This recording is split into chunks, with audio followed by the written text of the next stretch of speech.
Welcome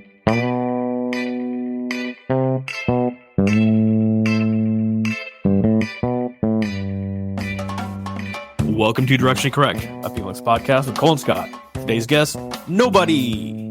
There you go. There we go. I love it. Thanks to our sponsors, One Model.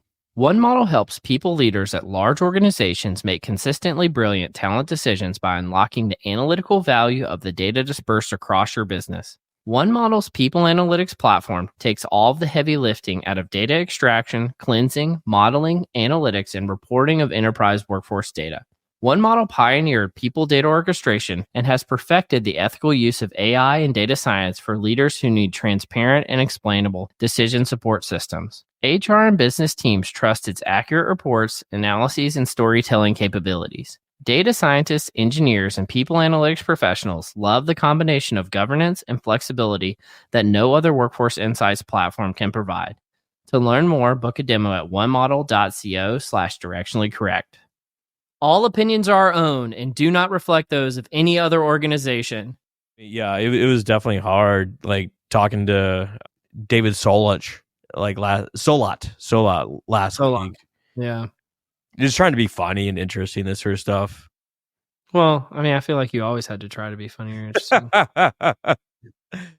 But I mean, I'll kick us off with like a little somberness. I don't want to bring you down too much, but my mother passed away on September 26th. We were very close, and obviously it's a very tough life change.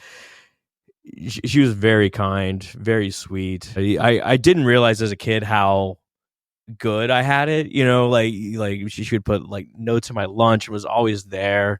And it wasn't until I was older that I realized that, you know, some parents, they're like kind of mean to their kids or like almost adversarial, like just, or vindictive, this sort of stuff. But like, I don't need to go down that road. But yeah, it was a very tough time. And thank you, Cole, for covering a couple weeks ago. And you were gracious enough to show up to middle of nowhere, Texas, to go to the actual services. And it was great seeing your face in the actual services.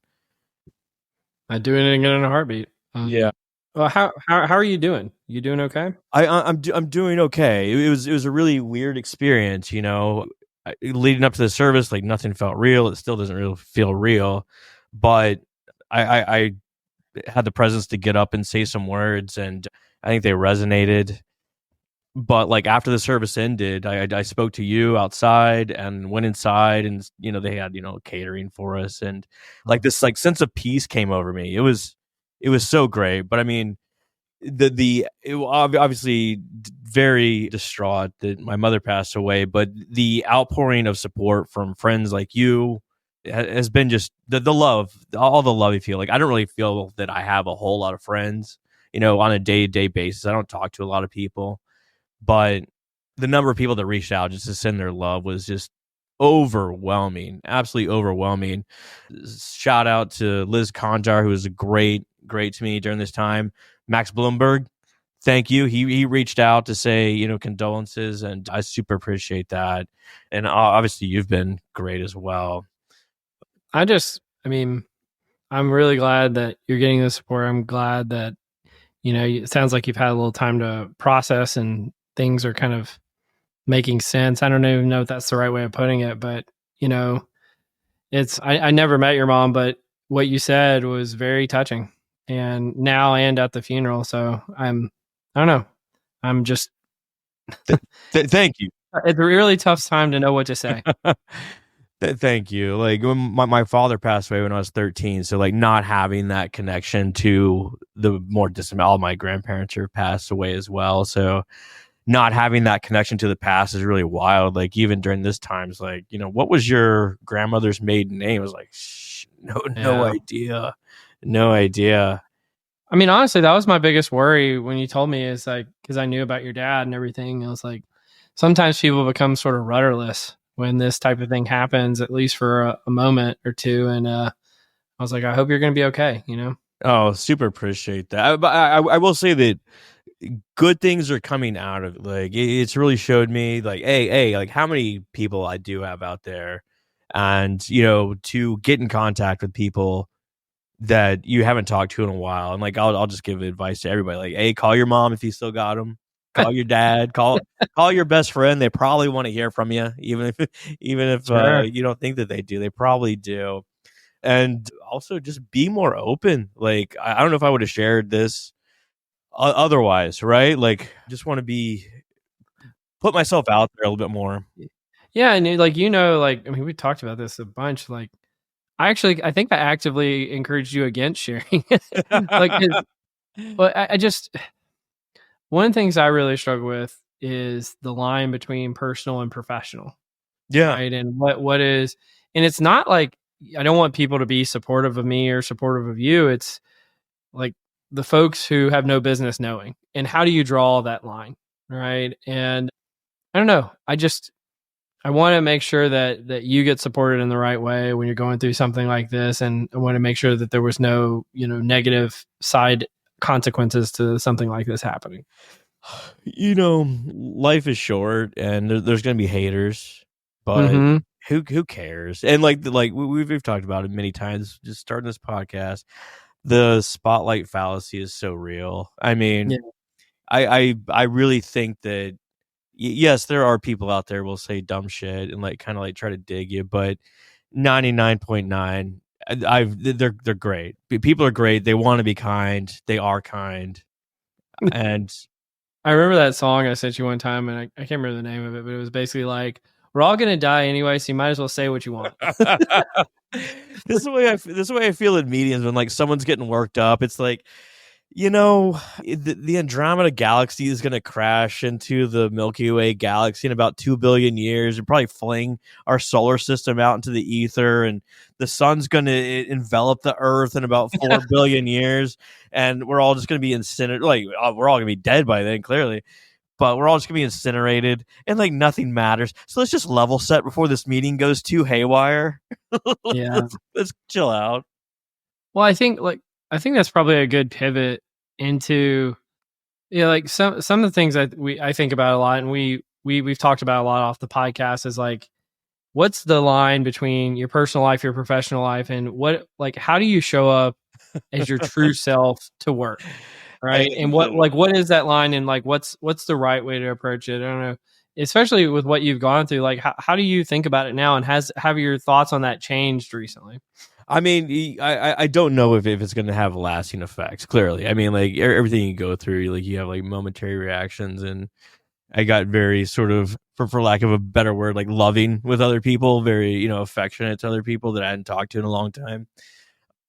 But like we had Kevin Oakes on some time ago, and like there's this big push to like bring your authentic self to work, and he's like, I don't know if you want everyone being their true self at the office place. I actually feel like it's not as in vogue as it was for a while there. It was like everywhere I worked, it's like you got to bring your true self to work, and I haven't heard that actually in quite some time. And I don't know if it's necessarily gone away, as it's just not as front and center as it used to be. And I think what organizations really struggle with is people actually started to do it. They started to bring their true self to work, and they're like, oh, we have some irreconcilable differences sometimes. How are we gonna manage this? And yeah, it's just kind of crazy. Well, I think that the bringing your true self, talk about be open about what you think about a project. Be open about be candid in what you're talking about. But I think that when it gets pushed into like say political sort of theater, Yeah. I think that now we're beyond sort of work related openness, and we're not like deriving value anymore, really. Yeah. I think it's like a 2 by 2 chart. It's like, is it related to work? Yes or no? Is it related to your beliefs? Yes or no? And if the two overlap, you're fine. But if it's just related to, because you got some axe to grind in some way, it's probably best to leave it at home. I will say that I am very open. I'm very casual in how I interact with people that I don't even know, right? And Sure. I get one or two reactions here in Seattle. One is like, "Why are you talking to me?" And the other is like people like they latch on to me and like, "Oh my god, someone will actually fucking talk to me." Oh my god. Oh my god. Neither of those sound like particularly good situations to be in. Ugh. So how do you cope with that? I mean, just How do I cope with that? Like, well, I'm more thinking of the latcher-ons, right? Like, how do you get them to go away? I love them. I love them. They're great. They're Okay. great, but it is like a spark in my own eye. And I'm like, oh God, you are starved for communication. You're starved for just actual human interaction. I remember I was walking through the parking lot at a putt-putt golf place the other day. I hadn't even played putt-putt because it was right next to another place. And Likely story. Likely story. well, and this person came up to me in the parking lot and how did you play? Did it go okay? And I was just like, What?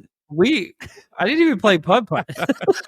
And like, you must be so starved for communication. Like, you're talking to a random stranger about their putt-putt game.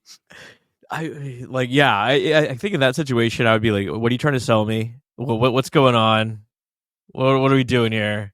Yeah, it was very I don't know. It was weird enough that I wanted to talk about it on a podcast later. When's the last time you did play putt putt? Last time I played putt-putt, I don't know, it's been quite some time. Have you played lately? It's definitely not lately. Okay.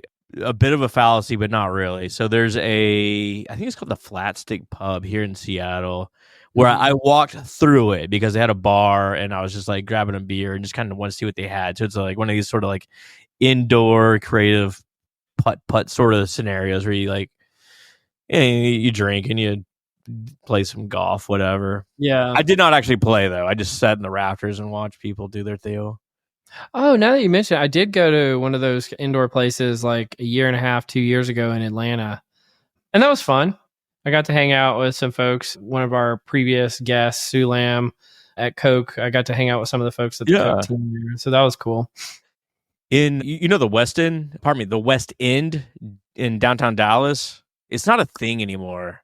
Yeah, I mean, I've heard the name. They used to have this big building, and it was either the basement or the top level. It must have been the basement. They had this place called City Golf. So this is a flashback for anyone from Dallas from the mid '80s, and it was the most amazing like putt putt course you could imagine. Like different, like, I don't know, obstacles shaped like the things that you'd see in the city. It was really cool, especially as a 8-year-old or whatever I was. Yeah, I mean, that's about as good as it gets for 8-year-olds as far as 8-year-olds go. You a top golf guy? I'm kind of top golfed out, to be honest with you. Yeah. I've been enough times. Novelty's worn off. It's actually not really that great for your golf game. You mostly want to go with people who either want to drink or who are beginners. It's not like, I mean, it's fun, but it also gets pretty hot here. So that's also a part of it, generally speaking.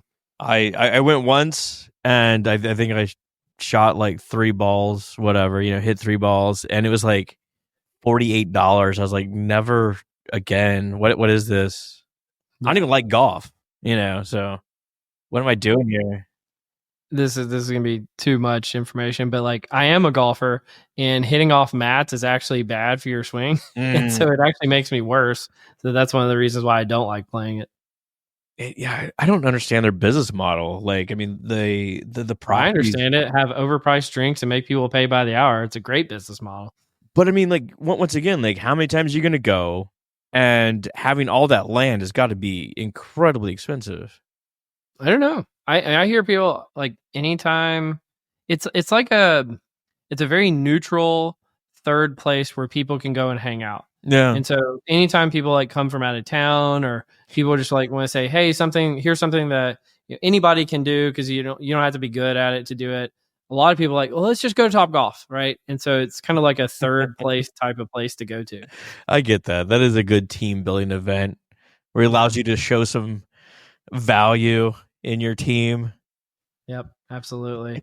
Well, speaking of team building, what do you think about corporate offsites? And I was thinking this week about like what's some stuff that we haven't talked about. And both of you and I work at places, and presumably we've been to these type of offsites before, and even the dreaded virtual offsite as well. Oh Lord.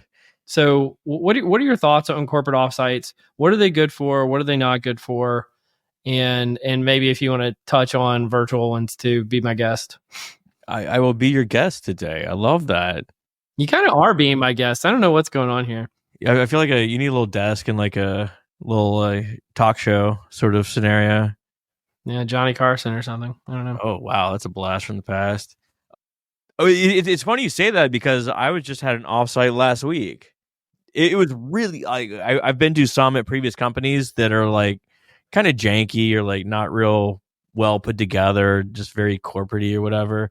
But my company did a fantastic job of like putting together. It felt like a professional sort of conference that you would go to, right? With breakout sessions and good talks, etc. Mhm. And it's kind of well done where like the first day was like the large org, the second day was a smaller org, and the third day was like your I don't know how to describe it, director level org. Okay. So I mean it kind of like went from big to small sort of scenario. Overall, it was amazing, especially that third day where it's like your director level org. It's like, how many people are in here that I've never seen their faces before, don't even recognize them, never heard their name. Oh my God, there's like so many people here that I need to be in better contact with. And I think in that way, it's really good. I also think that, trying to download that much information over 3 days is really rough too. Yes. Yeah. It's a lot. And that's sort of like a bigger version of an offside. The other version would be like an immediate team getting together and like plowing through specific details, which is sort of like a different animal entirely in its own way, especially if it's done well, where like you're actually making decisions. Otherwise, it's everyone go around the room and tell me your favorite animal. It's like, this is not helpful. Well, I think I do sympathize with that sentiment. I will say that is probably the most important thing, especially in now's day and age. Like, if you like, let's rewind before the pandemic, and if Yeah. you had a corporate meeting and then you take everybody that's already going to the same office together and just going somewhere else, I think that there's marginal value to be gained there. But most of the time nowadays, people are coming from all over the place and they may have never met before or get FaceTime Yeah. very infrequently. So the number one, and by far the number one in my mind, and sometimes you've got to do some shenanigans to really get adults to be cool around each other. Oh So my God. saying Yes, like, yeah. hey, two truths and a lie and that kind of stuff is one of the ways that you can get people to kind of let their guard down a little bit. But it's just getting together in person and getting to know human beings. Making that connection. The worst thing in the world is you have a guest like come in and like they'll like speak. It's like, hey, Emily Campion. And then you're like, hey, Emily Campion. Now let's go around the room, 25 people. Everyone give your name, your title, your Yeah. role and what you do. And it's like 45 minutes later, it's like, oh my God, well, see you later, Emily Campion. Now that you've introduced everybody. Well, and she was never going to remember all those people No. anyway. It's good to have a little bit of context about who you're speaking to, but too much context is too much context. I mean, like on the same side, you want to talk about the virtual. Mm-hmm. I've had people have to sit there for 8 hours for 3 straight days on video to a conference room full of people that can like clearly communicate, clearly see what's going on, clearly the core of the conversation, and it seems miserable. That's just 2024's version of torture, as far as I'm concerned. Like, it should be outlawed by the Geneva Convention. It's like it's awful. It really is. It really is. But there is some magic to getting together as a team every so often, right? Oh yeah, Just to get people together. Well, I think you hit on a few of the high points. So the getting together and just meeting people and making real connections is number one by far. I think transference of information, having the speakers, having leadership share a vision, having subject matter experts talk about a subject that maybe not everybody's familiar with, that's definitely helpful.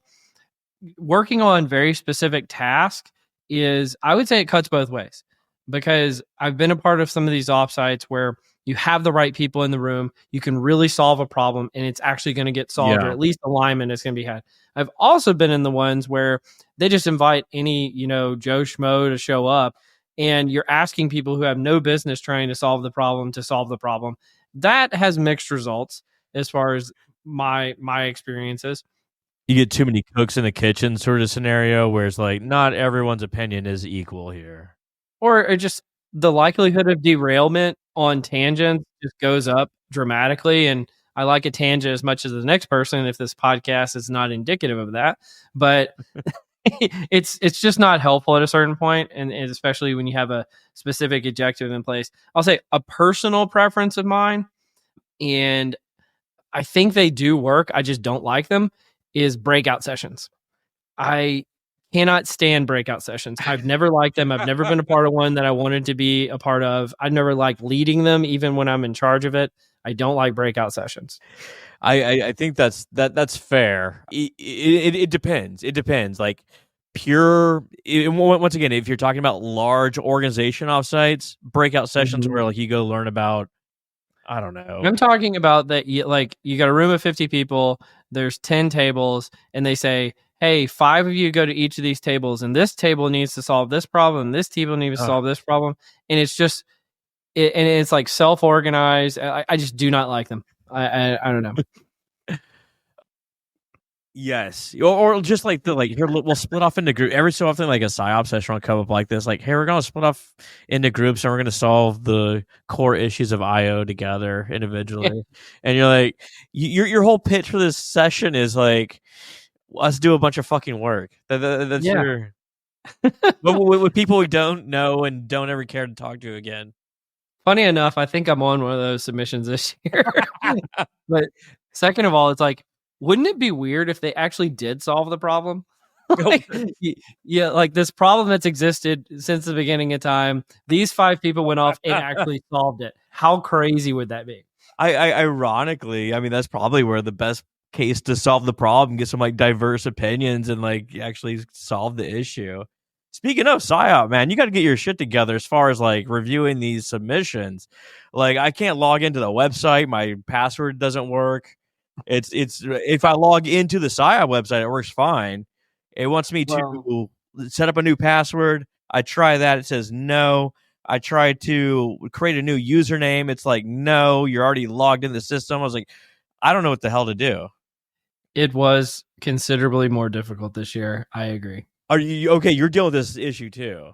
Well, so once you kind of get past, so I did the submission, I felt like I was jumping through hoops. Yeah. Once you've done the submission and you've done the deed, now to do the reviews, which I've already done as well, that was easy because I'd already gone through all the hoops, if that made sense. Well, damn, maybe I just need to like figure out what I put in for my password when I submitted. Maybe you just need to hit the forgot password button, Scott. Well, I did. It wants me to set up a new account. Have you tried turning it off and turning it back on? I think I need to. Anyway, I digress. Here's some funny news. Did you see that Zoom, speaking of virtual employees, they're requiring 5 days in office? Zoom employees? I actually had not seen that, but that is kind of funny. I had to talk to Kelsey Colley about that. Of all places, you think that they would be the most forward thinking on the return to office scenario? Tell me what you think about this. Like every so often, not every so often, it's like basically every day, I see some kind of article either from like a CEO or about a CEO, and I could probably write them in my sleep. It's a CEO about why we need to be in the office 5 days a week. Yeah. And then another one from another CEO saying why our company is going to be more innovative and more competitive in the future because we are going to stay remote. And then they both have their cheering section and they go, rah, rah, rah. And then the other team goes, rah, rah, rah, when the article comes out. And I'm so tired of these. Like they're just, you could write them in your sleep. Kevin Oakes had invoke him twice on pod. He had a good saying. It was like, I think it's called like the Great Links or something like that, where it's like everyone has their links. Like you got a link to support you got a link for other people, and like people will find whatever support that they want out there, right? Yeah. I don't know. I guess when you see something enough times, it's kind of to go back to the offsite thing for a second. One of the things that I think is really great about an offsite, but also sometimes can be boring, is if you've heard the presentation before, right? So if you go to the offsite and somebody gives a presentation, you've never heard it before, got a lot of really great information about it in it, it can be awesome. But sometimes you go to the offsite and you say, this is the 10th time I've heard this presentation. I didn't need to sit through this presentation an 11th time. That's how I feel about all these articles. I've seen the article. I've read the article. I've been there. I've seen it 10 times. I've seen it 100 times, if not that. We've talked about it on the podcast. I don't need it anymore. I'm good. I was like getting back on that innovation tip. Matt Clancy, the economist, he presented an article about when it's most advantageous to come back to the office, or like when it's beneficial to get together. And essentially, what the researchers found was that in-person situations, you're more likely to debate ideas and really go through the performative process of iterating. Remotely, you don't go through it. It's just kind of like first idea is best idea, first draft is best draft, and you just move on. That's actually a really good point. And I'm wondering, from either research you've seen or work you've done or just your perspective on it more generally, how do you do that better? Because that is one thing I've struggled with as a leader personally, is if you have a distributed team, Yeah. how do you get past that? Like, and you can't fly everybody in all the time to try to get past it. How do you get past the first draft itis?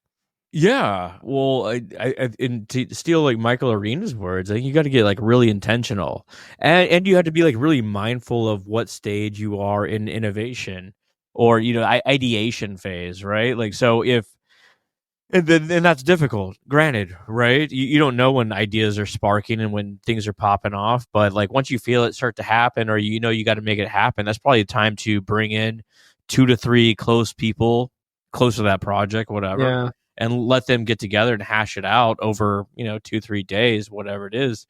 Provide them the time, and then you can go off and be that's the other part of the article. Is like once you're off into the wilderness and you've already met, you can do performative actions very well remotely. Yeah. You can coordinate and this sort of thing and like handle things independently, but it's really that incubation part of the process that remote teams just don't do as good of a job of going through the process of challenging and developing new ideas. Here's an interesting nuance. Yeah. Is there a difference between remote teams and distributed teams? Like in terms of work quality? Like if you just have like 3 different offices or 5 different offices, everybody goes into an office, but most of the time to meet with people, you're still on Zoom, or you're still on some kind of virtual environment. Is there any qualitative difference between everybody just being remote and in their houses, or just distributed teams more generally? I've seen a little bit of research on this, and not enough to like quote it, but I do believe that there has to be some sort of tax that you pay for globally distributed teams. So, i.e., more than one time zone away, or even one time zone away. Because like, oh no, we need to coordinate with the people in Dublin. Well, that means I got to get up at 6 a.m. so that they don't leave work by 6 p.m. or whatever it is. Same if you got to coordinate with someone in Singapore. It's like we don't want them to get up at 2 a.m. to have what would be an 8 a.m. meeting here. I'd be curious, and anybody who's listening right now, feel free to send this to me if you've done it. But like once you get past, let's call it 8 or 9 hours of time zone difference, has anybody ever done like a study of the trade-offs between the time differentials and the productivity gains? Because presumably if you have such time zone differences, a lot of times it's because the companies are trying to operate in lower cost environments. Yeah. And so they're thinking, hey, this is going to be a positive because, it's way cheaper to operate this way. But is there a flip side? Has anybody ever done an analysis of like the productivity losses or the, well-being suffering as a consequence of it? There has to be, and I'm sure someone out there has done the research, because like if you got to coordinate with a team in say Germany, Israel, India, Japan, whatever it is, everything becomes asynchronous at some point until you have to sync up. And this probably all funnels back to the original thought, like coming together for the initial phases. That's where the real magic happens. Once you get distributed, that's when you can be performative remotely. But even so, I hear cases of like people saying like, okay, well, I sent them this information, this deck, at 5 p.m. my time, and they're going to send it back to me by 8 a.m. my time again. So they're working on it overnight, but there's no real communication taking place there. Yeah, it's like a really weird kind of relay system. Yeah, almost. And I don't know. I'd really like to see a highly scientific view on it. And again, I'm sure somebody's done it. maybe I'll do some research. I'll do some research in the next couple of weeks. Yeah, that would be a great topic. And sort of related, I don't know. Did you want to talk at all today? I mean, we've both been having some conversations about how to add value to organizations with people analytics. Like, I think this would be an example of an organization actually doing some research to show what are the trade-off, what are the costs. I don't know. What are your thoughts on what's been going on lately in terms of, I wrote those articles about, the last 15 years of people analytics and how we need to add more value. And I also got a book on the same topic, but I don't know what's been on your mind lately. Well, let's just run through that. So you got a number of articles on the topic and a book on the topic. You don't need my thoughts. What are your thoughts, dude? Well, I do. It was so I sort of talked about this with Brad Williams the other day. So I don't want to stomp on it too much. I had an interesting conversation with somebody this week, and it really kind of got my wheels turning. Okay. Because in reaction to the articles, they kind of got bummed out. And I realized that there was two interpretations to what I'm talking about, and I had only considered one of those interpretations. And so one interpretation is, hey, monetary policy is potentially, making it more challenging for our field to grow. So as a consequence, we need to make sure that we add more value to organizations as an antidote to that, so that we control our destiny. And so essentially the prescription is, let's be better. Let's try harder. Let's quantify our work. The other one was, people were just like, well, I didn't really sign up for that. So now I'm bummed out and I'm not sure I want to do this anymore. And I hadn't considered that. And so I had a conversation with somebody about it earlier this week who kind of brought that to my attention. And I was like, wow, that's a really good point. It doesn't make me not want to talk about it or not write this type of stuff anymore, but it's a concern that I hadn't really thought about and addressed. I have two large thoughts here. Like, one, like I think back to like, say, expectancy charts, like how to show the value of specific like selection instruments specifically. Schmidt and Hunter 98, despite the fact what you think about the the IQ aspect or whatever, they do have a good formula in there to show things like 0.7 standard deviation times the salary over the whatever the hell it is. So I mean, like, we do have these sort of tools in our IO playbook, but I don't think anyone would say that that's our bread and butter, right? It makes me think that we really need, as people analytics functions, to be closely aligned with, say, like finance.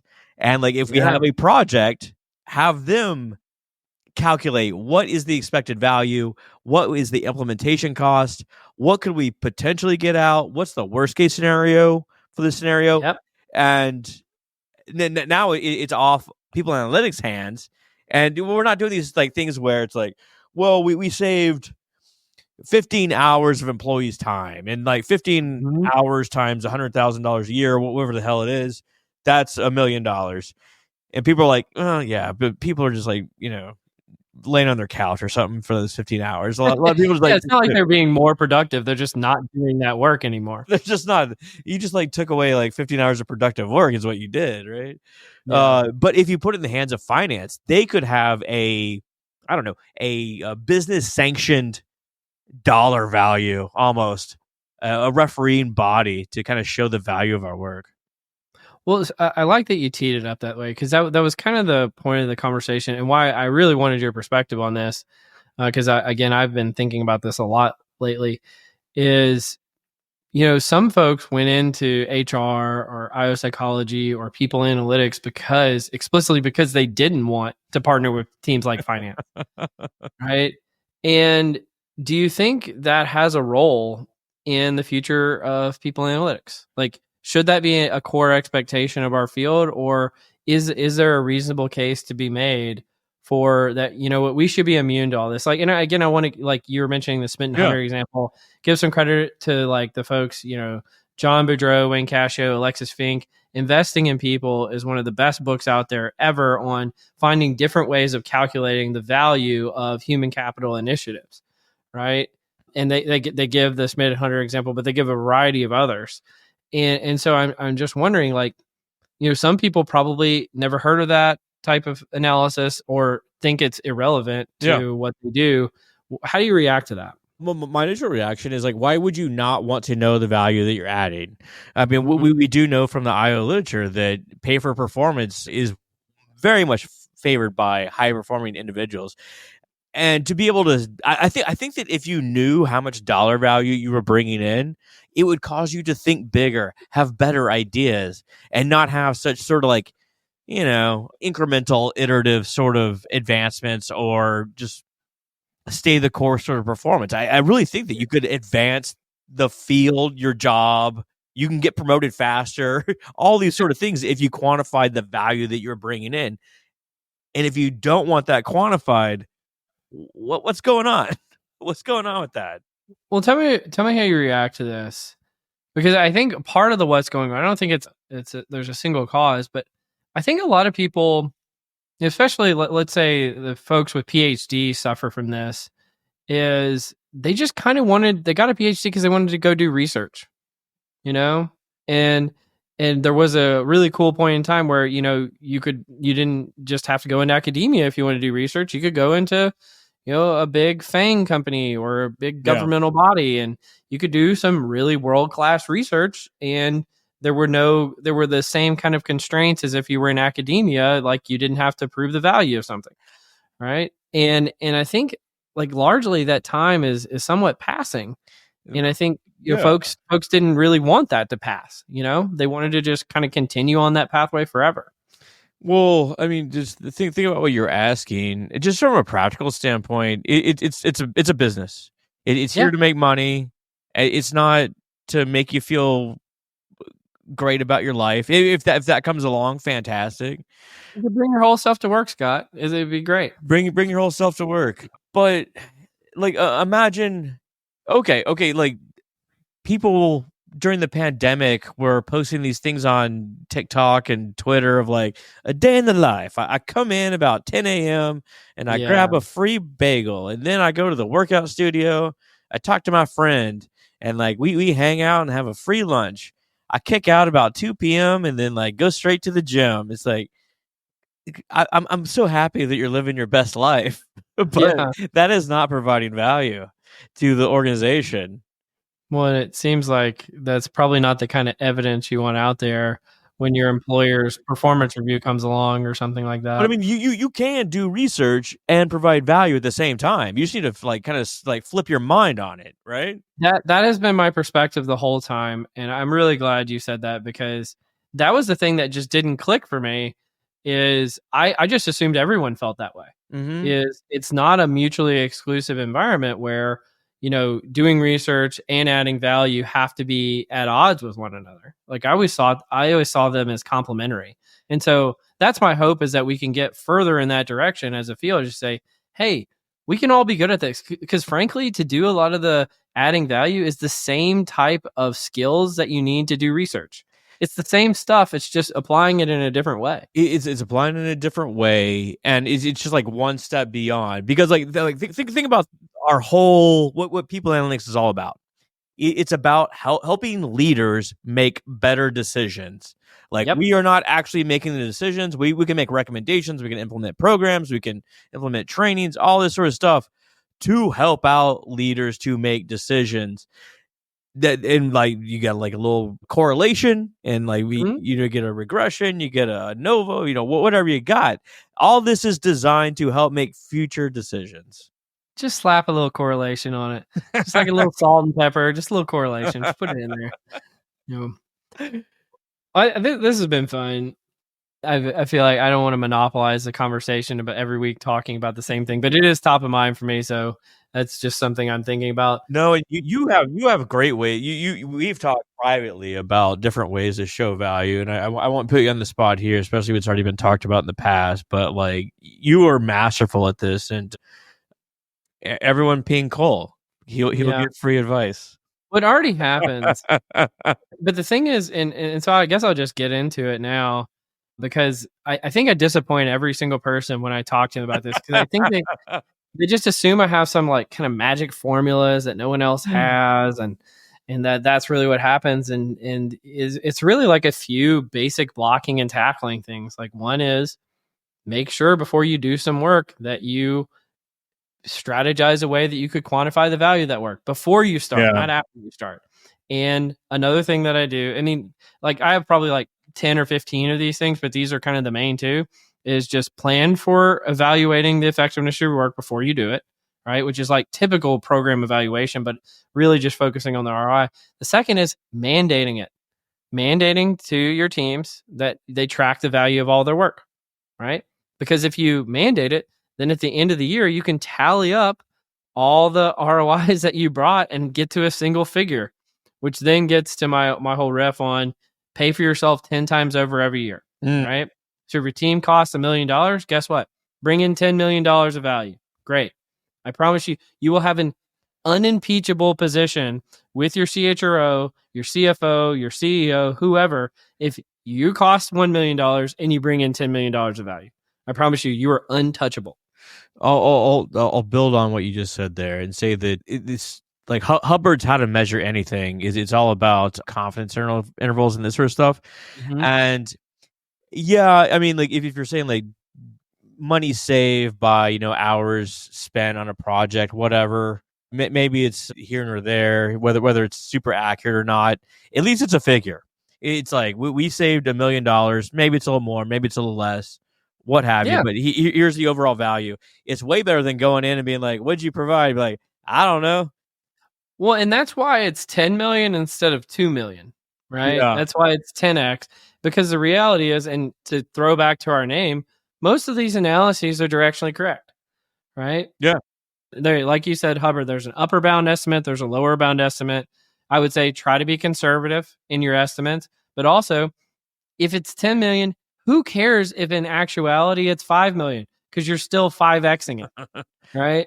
Let's do some confusion matrix. The confusion matrix. Real quick, we wanted to say thanks again to One Model, the AI and people analytics pioneer, for sponsoring the episode. And now back to the confusion matrix. We're doing great, man. We're gonna have a marathon today. We're gonna marathon. Okay, that's fine. We're gonna marathon. I will chop this down to just a few. Then these are just random things I found, and I thought they were funny. Do you have any corporate icks? Corporate icks. ICK? Ick? Yeah, like girls say like, "Oh God, I like this guy until he gave me the ick." Right? Yeah. Like just sort of things that annoy them. I'll give you one. Like people pinging you on Slack and being like, "Hey," and like wait for you to respond. My God, I would never have said that, but that happens, and yet, well, two things happen. It's either ick or my heart drops. I'm like, oh no, now they want to talk about XYZ thing that I don't feel like talking about right now. Right? Otherwise, because if it's going to be a good interaction if somebody just gets into it. They just yeah. hey, about this thing. But if somebody just says hey or hey with a period after it, oh my God, that means that we're about to have a bad conversation. Have you ever had someone just sit there and wait for you? Like you could let them go for an entire week. They just will never. Yeah. Well, sometimes I just never respond. I can outwait your outwaiting this. I promise. How about this? Do you have quote unquote the chair? So your clothes are too dirty for the closet, but too clean for the dirty clothes. So where do they wind up? They wind up on the chair. Oh yeah, that drives my significant other crazy. But it's not a chair. Well, I do have a chair, but it's a box. You got like a cardboard box? It's those like plastic boxes you can get from like Home Depot or whatever. Yeah. They're like storage boxes. I put them on that, but yeah. Jesus Christ, classy bedroom. It's in my closet. But oh, yeah. Okay. Yeah. I am guilty of this. At some point in the evening, I will just essentially just undress in various stages and just start throwing clothes on the couch. That's my. This is my fantasy. And then I wake up in the morning and go find where I left all my clothes. check this out. This is from the University of Michigan. They studied this alphabetical discrimination. So it's related to your last name and grades. So professors will grade things in alphabetical order typically. And we learned from previous podcasts that if you go first, you're more likely to get a worse overall rating. So you have systematically people at the beginning of the alphabet have worse grades, alphabetical discrimination. I thought you were going in a different direction. So that does sound like a travesty. I've thought a long time about the tyranny of the alphabetical order. And I've thought about this since I was a child, because they would always do, you get to stand in a line, right, before you go somewhere. And they would always do it in alphabetical order. And so it always prioritized and benefited the people with like A's and B's as last names or first names, depending on if they were doing first or last name. And I always just felt like in like a graduation ceremonies, they always do it in alphabetical order. And like there's so many things in life that are done in alphabetical order. It's like if your name is Al Adamson, to have quote a previous guest, if you're Al Adamson, you have been at the front of every line in history. Now, maybe I guess it sounds like when your tests were graded, I'm sorry, Al, your tests were graded a little bit more difficult or like a little bit more harshly than other people. But it does seem like as a net benefit being, in a high early on in the alphabet. Yeah, there must be positive aspects as well, right? Like, all right, kids, line up for cotton candy in alphabetical order. Like, you're already done by the time that old Zeekelbop gets his, right? Yeah, Zach Zeckler. Oh, dude. The cotton candy ran out for Zach half his life. He never got the cotton candy. Hey, you'll get a kick out of this. I was at home playing hooky from work, and I didn't come into the office, and I found this old LaTeX printer paper, and I used it for notes. 10/7/2013 at 9:39 a.m. in the GTM computer lab. I printed something, and talk about still using it. Do you know how to pack a suit for a trip? The fact that I thought my answer was yes, but I'm unsure makes me believe my answer is no. Well, clearly I flew to Texas recently and had to pack a suit, and I can't lie, I had to get on TikTok and figure out what are the mechanics of it. Okay, well, tell me if this is correct. Okay. I always you get like a suit bag, those like plastic things that go around the suit, and then you fold it over in the bag. Is that the correct way of doing it? Well, okay, that would be like a separate sort of garment bag thing, and I have a story about that of going to PsyOp Philly. Flew back to Dallas from Philly and left my garment bag just in the little, baggage, baggage claim. And luckily it had a very distinct sort of thing on it. And I called them and they're like, yeah, we got that. You're the luckiest motherfucker on earth that we still have this. Come on down. So I had to drive back from Louisiana to Dallas, go get my suit. And there you go. But if you're going to pack it in a suitcase, the overall strategy is to essentially you put your hands inside the jackets and like kind of almost flip it inside out. You got to make them touch in there, and like it's like a trifold technique, and somehow you trifold your pants on top of it, and it seemed to work. Interesting. Okay, I've clearly never seen this, so no, I'm doing it wrong. It was some fancy suit guy from London, or at least he had a British accent, so it must be official. Clearly. Here's my hack. This doesn't really work with suits, but it does work with like dress attire. Is if it gets wrinkled in your bag, just turn on the shower in your hotel room real hot and get the steam, and then the steam kind of irons out all the wrinkles. Like that's my life hack. The steam will cleanse it for sure. Yeah. Cleanse all your sins. The problem is if it goes too long, now your shirt's just wet. And then you're like, now I'm wearing a wet shirt all day, which that stinks. But yeah. Here, I found one more. Let's see if I can actually figure this out real quick. Yeah, check this out. I found this morning. Monkeys actually predict U.S. elections. This is from just a few weeks ago.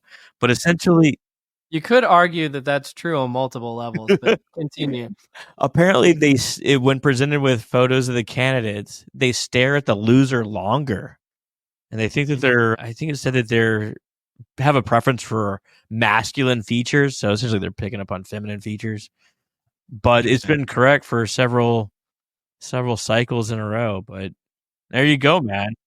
Yeah, it probably suffers from small sample sizes though. So I it's don't just, know. We just have an abstract to work with here. yeah, maybe. I don't know. Well, that's probably a good pivot. Let's do, you want to do a little bit of a marathon nerdery? Yeah, absolutely. The nerdery.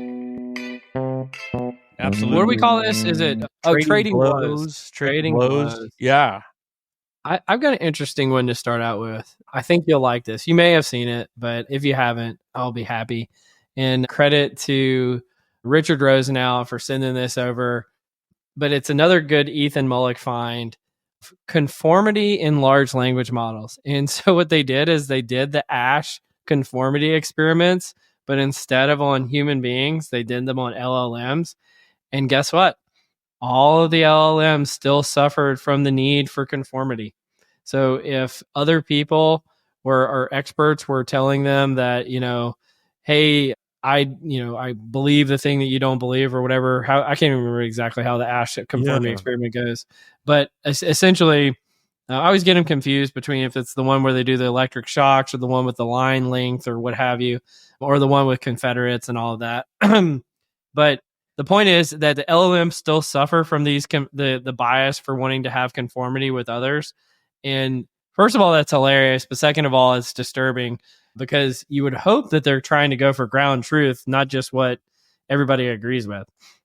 That's really interesting. I'm trying to like process what might be going on in the background. Where is it conformity or is it consensus? Is it? I mean, those two they're not exactly completely overlapped in the Venn diagram, but they're pretty close. No, that's well. Just to read what they said. Applying ASH's conformity experiments to LLMs, they tend to conform with the majority opinion, especially when they are uncertain, i.e., that they are having trouble making the right prediction. But I think, again, human beings suffer from the same thing. So having a devil's advocate mitigates this effect just as it does with people, i.e., if you have all consensus in a room, not a devil's advocate, then you're more likely to conform to the majority opinion. So really fascinating. There's something called DeGroot learning. Matthew Jackson talks about this in his book. It's absolutely fascinating. But essentially, how people weigh their opinions. Like, say you go and see Star Wars, and like I think it's like a 7, but someone like you really respect says like that's more like a 2. You will lower your opinion of that movie a little bit. But if more people start saying no, it's like a 10, you will raise your opinion accordingly. So we're all subject to these sort of social inputs, etc. And I wonder if a similar thing is going on with the LLMs here, where they have well, like 10 sources says A and 1 says B. I'm going to go with A. Yeah, I mean, I guess there's probably statistical reasons why they would do that. So it does make sense, but yeah, I can't speak to it technically though. I just thought it was an interesting concept. What you got for me? I got check this out. We're coming up on Thanksgiving season. You'll see a theme here. So our politically diverse Thanksgiving dinner is shorter than politically uniform ones. So obviously we know the trope that like you got all your family together and granddad, uncle, college age sis starts talking their rhetoric about whatever politics they got going on. Previous research has shown that if you have diverse dinners, they will be 35 to 70 minutes shorter than politically homogenous dinners. They used the current study used a mega analysis, which I think they just took like two studies and put them together. I don't know. This is kind of a childish name, mega analysis, and found that overall, if you have a diverse political discourse at dinner, it's 24 minutes shorter than homogenous. So people actually do stop the dinner. They're like, we're done. We're done. We've had enough. Well, my funny reaction to that is, did they control for food quality? Because I did skim it. I didn't read it all, but I did skim it, and it had to do with people saying Trump impeachment and Trump for president, something like that. It was 2020, and they did have like my house or someone else's house, and food was in there if I remember correctly. Because like my trade off is like if the food's good, I'm probably willing to tolerate a little bit more disagreement than if the food is bad. If the food's bad and there's disagreement, I'm like, let's get the hell out of here. Do y'all have Thanksgiving traditions? Do y'all do anything fun? We trade it around. Like Yeah. I think we're hosting it this year, which I'm excited about, but also have trepidation for. Yeah, totally. But yeah, it should be great. I think we got family coming in from all over. Man, you ever like think about like non-traditional Thanksgiving foods? Like go lobsters. So we've done. I mean, we're not going buck wild with it or anything, but the best Thanksgiving food I ever had was with some of my wife's relatives. They made a Peruvian turkey instead of like a traditional Thanksgiving turkey. Oh, what's That that? might have been the best thing I've ever tasted. Right. Like, and it, again, I don't know how they found the recipe or what have you, but it was so tasty and juicy. And oh my gosh, it was so good. Is this like I'm totally guessing here, but it's like a Hawaiian luau where like bury it in the backyard and like cook it for hours or something? I don't know how they did it, to be honest. I mean, Yeah. it may have been fried, and so add in frying something always makes it taste better anyway. It was very, very good. Because I'm actually, and maybe this is blasphemous to say, but I'm actually not a big turkey fan, and so it made the turkey. It was the best turkey I've ever had by a good stretch. I would encourage everyone to go to Terry Black's in Dallas and get the barbecue turkey. Texas barbecue turkey is unreal. It's not even. I've been to Terry Black's. I'd never wasted a visit on turkey because I'm not a turkey I fan, understand. but Terry Black's is very good. What you got, man?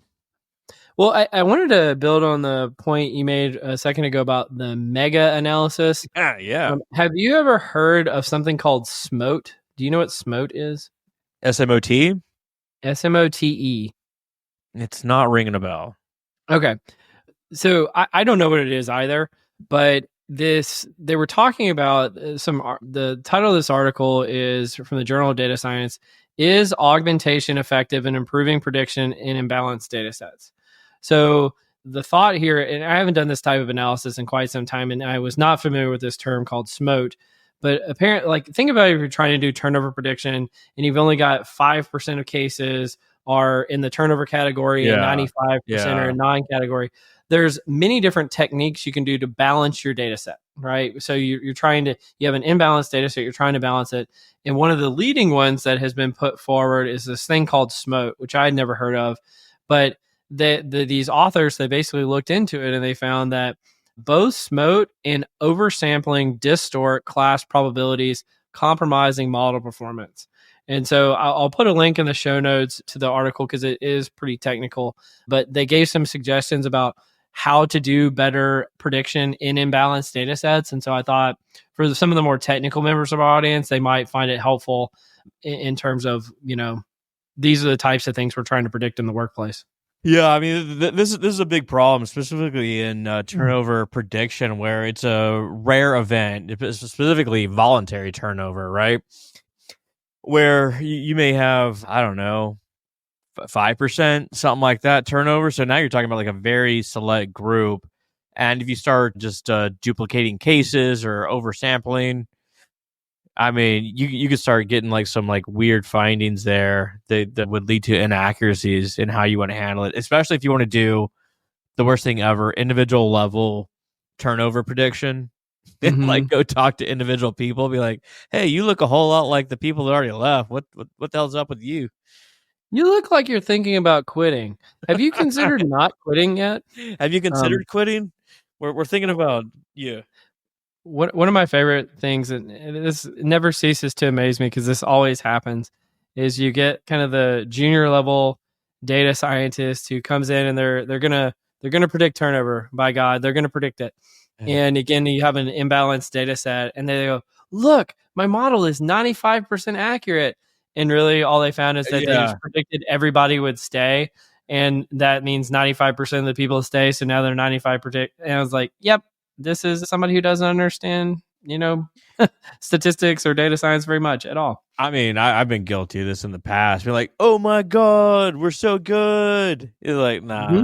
Nope. It just everyone's a zero. No one's Everyone's gonna a zero. Womp womp. Sorry. No, Try again. that's really good stuff. I can't wait to actually check that out. Yeah. What you But got for me? we're going to stay on the Thanksgiving tip here. Thanks, gratitude, and well being over Thanksgiving holidays among college students. So they examined the interaction between the Thanksgiving holiday and gratitude and well being with a 3-week diary study of 172 undergraduates and used multi level modeling.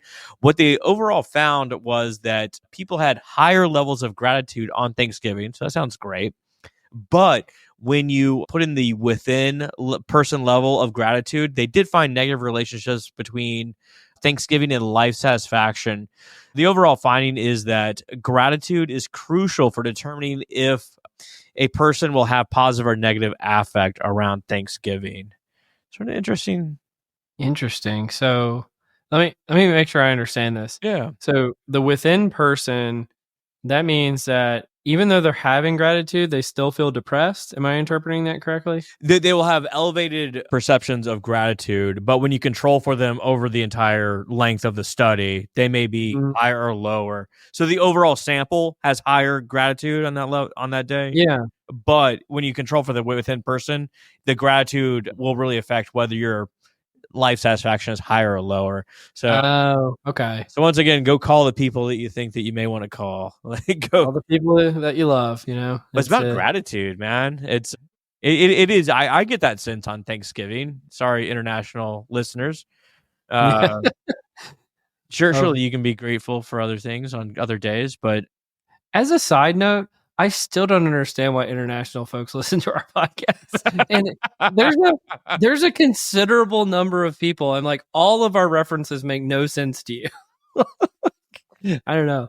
Oh it's my so God. weird. I was on a train from Paris to London with someone we know, and it was the day before Thanksgiving. And I was telling this person, they don't have Thanksgiving here. So, like, they're not going to celebrate tomorrow. And this person's like, yeah, of course they have Thanksgiving here. And essentially peer pressured me to go a few seats up and, like, go to this very nice English lady. And I was like, tomorrow is Thanksgiving in America. And she said, good for you. It fucking melted me. I was like, okay, conversation over. That's I can just imagine that happening too. That's why it's so funny to me. Oh, that's good. That's good. What you got, dude? Well, this is sort of related. So I've got one friend of the pod, Ludic Stellick. I think we've talked about once or twice things that he's posted. This is a summary of an article by Wang, Lewin, and Ma from 2024 in Nature about whether motivation causes performance or performance causes motivation. And I feel like this has been something that's been debated forever. And so it was really great to see what these authors found. So essentially, they did 4 different linkages between time 1 and time 2 work motivation and time 1 and time 2 job performance. Okay. And what they found is motivation does cause performance. Performance does cause motivation. A reciprocal relationship between the two does exist, but they are causally unrelated. And so what their findings suggest that work motivation is more likely to cause job performance than vice versa. So, and there's a lot of implications for what that means in terms of repeat that again. Work motivation is more likely to cause job performance. Okay. Job performance than the other way around. So to put it in a practical sense, like I've heard leaders say in the past, the reason why everyone's so motivated right now is because they just got their bonuses, right? Yeah. And the bonus came from the company doing it. Yeah. Right? Whereas you could say, oh no, the leader gave a very motivating speech and then the workers perform better as a consequence of their increased motivation, right? And so what they've essentially found is that both are related, right? They're both causally related to one another, but work motivation is more likely to cause job performance than the vice versa, which leads you to believe that, you obviously should put stock into trying to cause job performance in any way that you can. But if you want to cause it the most effectively, you should try by motivating employees first, which I thought was an interesting finding. Yeah, that's interesting. It's also like kind of like basic psychological theorization, right? Like you look at some of these models of motivation out there, and it's like, yeah, of course, motivation would be the first step because you can't. Well, without motivation, like nothing's going to happen on the performance angle, right? You need to like be activated to do something before you can cause a performance. But I'm trying to rationalize the other part of it too, which I guess is some sort of like reinforcement learning, maybe. Like, so you get good at a skill, you get motivated, you get good at a skill. Therefore, you're more likely to engage in that skill. Like you play the Yeah. piano, like you want to learn how to play the piano, you learn how to play the piano, you get a little better. That's more motivating. Blah blah blah blah blah. Yeah, you absolutely want to get on the flywheel, right? Yeah, You want it to absolutely. start like that's probably the best case. And so I guess what you're really looking into is if you're not on the flywheel, is how do you best ignite the flywheel to begin? And I guess what they're saying is if things aren't going well, the best way to ignite it is to focus on workers' motivations first. And I think the real reason behind the reason of doing this type of research is for years organizations have struggled with, does employee engagement matter? Yeah. Right. And what this is saying is, yes, focus on engaging your employees first. That will be the motivation kind of catalyst. And then that will lead to the job performance. And then because you're in the cycle, it makes it easier to get on the flywheel of seeing that reciprocal relationship or that reinforcement that you described. Motivation is such a critical topic. And it's like also like very ephemeral because because like everyone's like motivated by different things and for different reasons, Sure. different ways. And I mean, we spend a lot of time talking about it, but I mean, like people are weird, yo. I think that's the takeaway. I think that is. Do you have one more for me? I have. Let me see. Yeah, I got a twofer for you. How about this? I'll double Okay. down. The politicized. Can you see the screen? Yeah, it looks like you Yep. can. I Politicized. love how you're on the Thanksgiving and the politicized back. Well, The funny thing is this is going to come out after the presidential election, even though we're recording it before, so we have no idea what's going to happen. yeah, I But mean, like we're this is right before the election. interesting. We don't know what's going to happen, like you said, and hopefully your team wins and you can drink the blood of your enemies. And if you lose, they probably stole the election anyway. So I mean that's all you gotta know. We do not condone blood drinking. Please don't do that. Okay, but I mean, you and I are very intentional about not being political and like kind of shutting down any sort of political rhetoric on the show, and for good reason. These two articles kind of get at that. Politicized scientists, credibility cost of political expression on Twitter. So obviously, there's a measure of scientists' polarization on social media and the impact on their levels of trust. So what they did is they took 1,700 respondents and they put vignettes in front of them with synthetic academic profiles and had these respondents rate them and found that politically neutral scientists were seen as most credible. But on the left and the right, you saw a fall off, like monotopically, of levels of trust as they got further away from that central position. So just to make sure I understand, are they saying that it's best to be neutral if you want to be seen as credible? Exactly. And the further away you get from that neutral position, the less credible you are seen as. And here is another one. This is Hey, political. maybe that means that we're credible, Scott. I don't know. Well, I mean, it Or makes perfect sense. Like you come out and you start, showing biased opinions. yep. You turn people off, all this sort of stuff. And here's another example: political endorsements by the journal Nature and trust in scientific expertise during COVID-19. So essentially, they showed that a large reductions in trust associated with Trump supporters when Nature came out and essentially endorsed Biden during the 2020 election. And what they found was that it was a lab study that they presented this idea to both Trump and Biden supporters, gave them information about the Nature endorsement. And what they found was that there was a massive drop off in article citations and requests for articles from Nature from Trump supporters after learning that they endorsed Biden, but there was no gain in trust or article request from Biden supporters. So essentially, like, you lost half your audience and you didn't gain anything from the other half. Yeah, so it's lose. So basically, not being neutral is lose is what this is saying. It really is. It really is. So I mean, this goes back to like, bring your true self to work. Hey, let your freak flag fly, but there is a penalty to pay. Yeah, I mean it. According to what you just said, and I didn't. I'm love that you're tying those two things together because I hadn't really thought about that, but it really is a lose then, right? Because you probably feel less good, and the people that you work with might feel less good too, and so nobody's winning in this case, right? So I don't know. Well, I don't know what to do. You care if I like triple down? Can we get the? You got one more for us? I do. Check this out. I haven't read this one yet. So this is from a retweet from Ethan Mollick. I don't know the year of this is. I don't have it, but essentially it says that if you want to be happier in life, what notes did I write down? Makes case that you will be happier, better informed, and like your fellow humans more if you unfollow hyper partisan accounts on Twitter. So essentially, just following these like super partisan accounts make you feel worse and actually give you worse information overall. Oh yeah, I mean, I remember that happened because that's when in 2019 I got off social media just for that reason. Yeah, It was like it was affecting my quality of life, and I'll tell you this. I mean, I'm not saying my life is perfect, but it's definitely when it comes to these type of topics, sometimes I feel like I'm living in a different universe from everybody else because I just don't see a lot of the hyper partisan stuff, and frankly, I think I have a more balanced demeanor as a consequence. and you got time to go to Top Golf and all this sort of stuff too. And putt golf, Yeah, clearly. putt.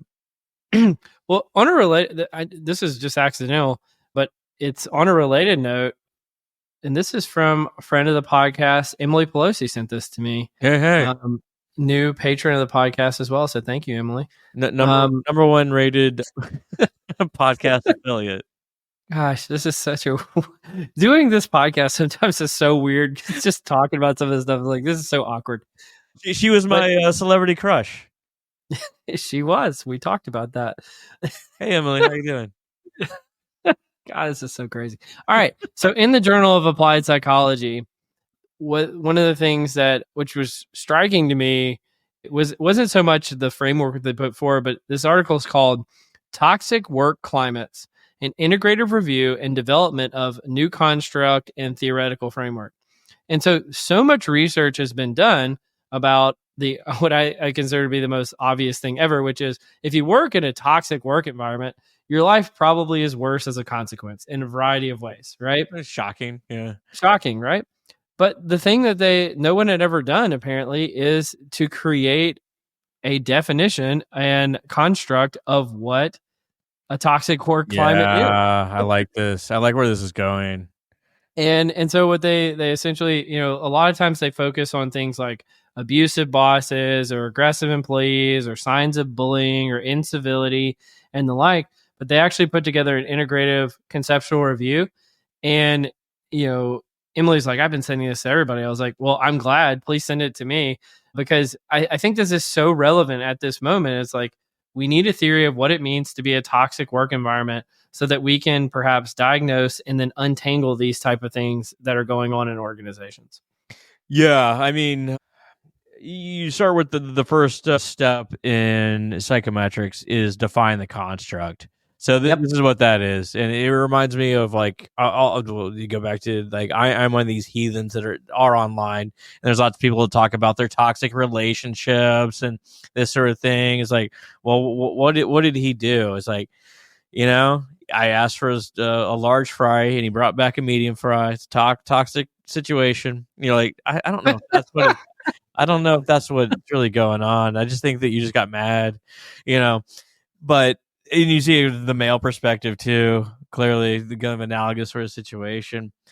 But we hear about these toxic environments, and I'd be interested if it's actual behaviors or if it's the impact. So like you think about a toxin, it exists. like just in nature, but it has negative impacts on you over here. Like, is it all the effects that you have as opposed to the actual behaviors that are engaged in? I don't know. I mean, there's obviously a spillover, right? Yeah, well, you would, it wouldn't be toxic if it didn't have a negative impact. Yeah. I mean, it's going to affect a variety of things. And I mean, again, there's been countless research studies done about its relationship to job performance, its relationship to people's feeling engaged or retention, or, name organizational variable. They've probably done some affiliated research to that. But I think I actually wasn't expecting this going into today's episode, but it's kind of emerged that I think the theme of today is, how can you create an environment where everyone can thrive, right? And I think a lot of it is, be your true self, but that probably comes to your opinions, but leave your, you call it letting your freak flag fly. Maybe leave that at home. In terms of like some of the politics stuff, like maybe be a little bit more neutral. Maybe if you're making Thanksgiving food, maybe don't make your turkey so dry. I don't know.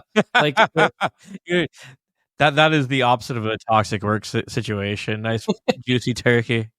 Yeah, and so I think I don't know. I think the underlying premise is maybe see things from the other person's perspective, and maybe we'd all be better off for it. I don't know. I think so. Like, show gratitude, show openness, show kindness. Man, we're going off into a weird Directionally Correct episode now, boy.